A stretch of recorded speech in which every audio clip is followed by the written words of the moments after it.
Ìwọ lọ subscribe sórí Òròkì TV kó o máa wo. Ìwọ lọ subscribe sórí Òròkì TV kó o máa wo.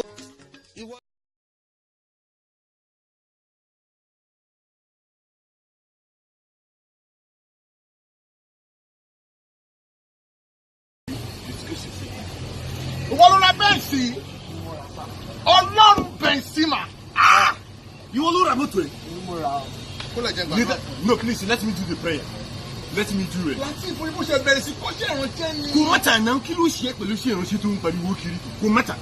Ok, tí mi ò bá lẹ́nu náà, báwo ni mo ṣe máa ń. Kò má fi àdúrà fi lẹ́nu lọ́wọ́ ọmọ náà. Jẹ́ kí n fi lẹ́nu. Ó mi ní tọ́lọ̀ ń lò. Ní dáhùn díà. Gbé báàgì àwa. Ṣèbí mọ́tò ló máa gbàdúrà fún yẹn mẹ́kọ̀ọ́ tó fẹ́ fi dúpẹ́ lọ́wọ́ It's the náà same thing, rẹ̀. the kind of anointing tó ń bá mi ṣiṣẹ́ o. Mọ̀ bọ́lá ń ṣe ń bá mi rìn o lè sọ o. Gbé báàgì àwa. Kí mọ́tò ẹ̀. Because òun la máa gbogbo ẹ̀ náà ní anointing ní gbọdọ̀. So close your eyes. Olúwa Olóru àwọn ọmọ ogun. Kábíyèsí ẹ̀ bàbá. Jésù Kristi. Because ìwọ ò kì í ṣe Ọlọ́run tó ráyè rẹ dáadáa. Ọlọ́run gidi ni ẹ́. Ọlọ́run tó mọ close your eyes díẹ̀ kó dijú ẹ. Ọlọ́run gidi ni. This guy tó ra Benz. Ọlọ́run má ṣe Benz yẹn ní kú sí bàbá yìí o. Àmín. Jẹ́ kó máa rí bá ti ṣe kó máa rọrùn gbégbà. Mo lè sọ nǹkan kan mọ́. Àmín Jésù. Mo dáràn. Má ṣàmú. Bọ́ksà tí mò ń wá lọ́jọ́ yẹn tí mo pàdé yín lọ́nà. Ibo ló ti rí bọ́ksà yẹn? Bọ́ksà tèmi rèé nà máa ẹ̀. Kí ni ẹ? This is the product of the boxer. Product bọ́ksà yẹn. Ṣé ilẹ̀ ní ni? Dádì ẹ ló ní. Mo rò pé wèrè ni a. Sorry, I'm not supposed to say wèrè ni a. So, oh my God!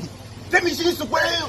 Tẹ́mi sọ pé bí tó wá bọ́ksà. Ẹ tí mo sọ pé ológo ni ẹ. Pé that ogun ẹgan and we can even call you ológogoro.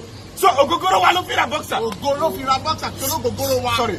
So ogo wa ló fi ra bọ́ksà. Ìmọ̀pẹ́ ilẹ̀ ní náà. Ògo wa ra Benz nìyẹn. Ó ti ẹ̀ dá. Àwọn ọmọ pa lógo tó yẹn. A ti rò pé Danford kan lógo wa. Benz.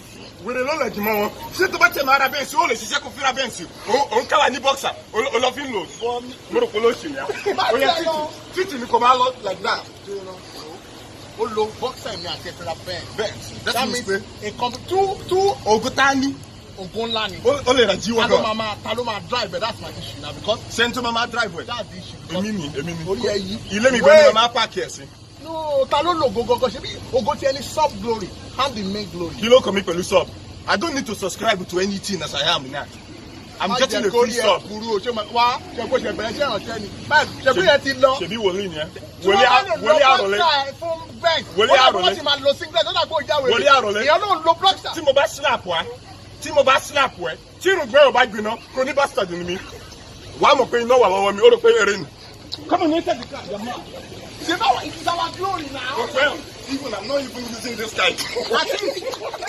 I'm happy to see you. Tommy, sir.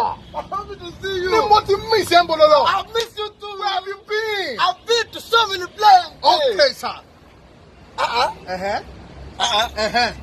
Silia. Oki. Ìkejì. Oki. Oduki. What's this one? This one a motto. Mọ́tò ni. Motto lele. Motto re. Hey! Ayérayé o. Kí lè sà? Eléyìí ni ọkọ̀. Ọkọ̀. Olúwa fún mi mọ́tò. Gbọ́kọ̀ lọ́wọ́. Yàmú. Àdúrà. Sílíà. Maria. Ká. Po. Kú. Li. Mísà. Máìsù. Zasa. Olúwa fún mi ní mọ́tò. Kò gbọ́kọ̀ lọ́wọ́ mi. Ọkọ̀ rẹ̀ ẹgbẹ́ yẹn o. Eléyìí ni mọ́tò. I'm just an underrated superstar in this profession. That's a mic. Has it been mic'd? Yes, ma'am. Okay. So, I've been acting for a long of time. Who are they? I'm sorry. I just respect you. One location. I have so many pending jobs, and I love really continue now. I just want to find out, I know that you are seasoned and Yeah. underrated. How long have you been acting? For a long time. Something perennial. So, do you believe, making acting? I love real. Nollywood don't show real things. One show fake. One real. They don't kill real. And if you do, I want going on Iwaku. That's the hard beauty of an actor. Fantastic. It's not real. I'm bringing realness into Nollywood. This is what I always like. So I want you to introduce you to your co-actor. All right, I'd love to meet you. Nilo, please come and meet your. Yes, director. So this is Bolanle Ninondo. Hi, how are you? I don't even know him. You just look kanky. I don't know you. Did you watch Picture Perfect? But that thing, something like that. You don't know Nino? So terrible in Nollywood. Sorry. That's what I'm doing. There's a scene where you guys are arguing. Okay. So this is I'm just shooting it in bits, All right. bits and pieces. So the first one to attack now is where he hits you. Who hit who? Because it's not specific. Okay. Can't I? Am I the one hitting him or hitting me? No. You know that it has to look real. You know, it's normal cliche that somebody big will hit somebody. So I want him to be the one to hit. Here, I love that word real. Yeah. Where's the break? So Because that's the link. So you are in for tempo. you want a real. Yeah, a gelati yo. Ma? Okay. Oh, no, I didn't back. Just for the road. So that I don't look as I'm running off. Okay. Then who is calling the shot of the roller? Yeah, just aim for you and I just want one take. I need to roll. Is there a real break? Because where I come from, it's something fake they use. There's a Zobo. You said that you wanted it real. Let's roll it. Okay, let's slip it. Why should I take one? They said I will argue first before the break. What you argue? Timo provoke tell them we have prior discussion. You ready? All right, action. Can I get your hand? All right. Your head needs to be I really need to set it. The head has to be set down for the break. Camera, yeah. Are we camera Because man? it's just one take. You can't do it twice. Yeah, just move your head. You can just aim. So we have to go to all the scenes, all right? Thank you.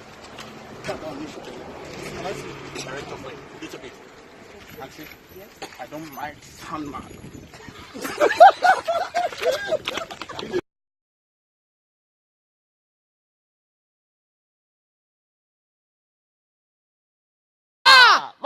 má try ẹ. a kì í wò.